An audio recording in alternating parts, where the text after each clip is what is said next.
Joining me now is former DHS Deputy Assistant Secretary and former acting ICE Director Jonathan Fahey. Jonathan, thank you so much for joining us. Let's talk about American safety. And when I think about that, I worry about people living along the southern border and violence possibly spreading across the border into the United States. What do you think about that? Should those people along the border be concerned about this? I mean, I think right now people on the border generally, I think, have reason to be concerned, but I do think our border is still very secure, probably the most secure it's ever been. So I wouldn't be as concerned as with the people in Mexico, Americans in Mexico or Americans traveling to Mexico. But I don't think these cartels are ultimately going to be targeting Americans because they know President Trump would come down on them so hard they wouldn't even know what hit them. But I still think Americans are in danger of just being in the area where violence is going on and other things are going on. It's still a dangerous place. So I think people down there should be cautious. And, I wouldn't want to send my kids down there for spring break this year. Yeah, I was going to ask you about that. First of all, you kind of hit on both, but just to emphasize it, how concerned are you for the safety of people at those resorts right now, those Americans at those resorts right now?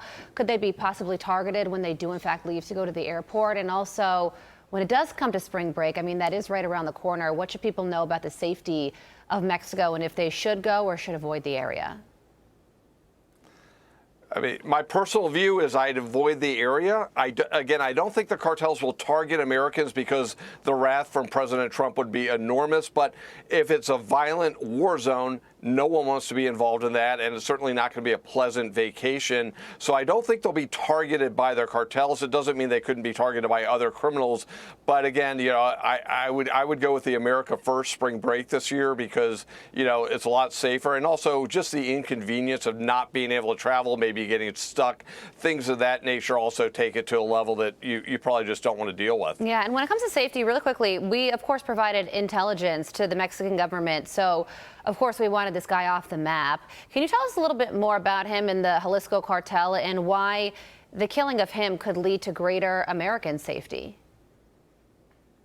Well, this cartel, along with the Sinaloa cartel, they are doing about estimates of upwards of $40 billion a year in business, I would call it, but, illegal business. And they were involved in things like human trafficking, drug trafficking.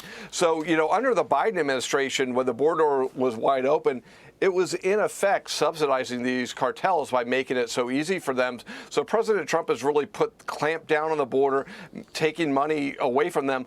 But also what's really important is the cooperation.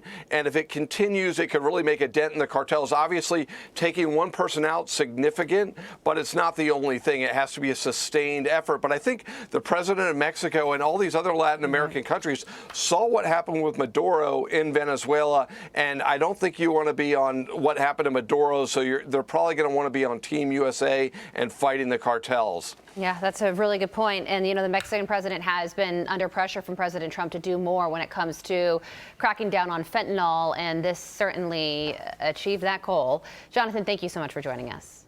I'm Steve Ducey. I'm Brian Kilmeade. And I'm Ainsley Earhart. And click here to subscribe to the Fox News YouTube page to catch our hottest interviews and most compelling analysis.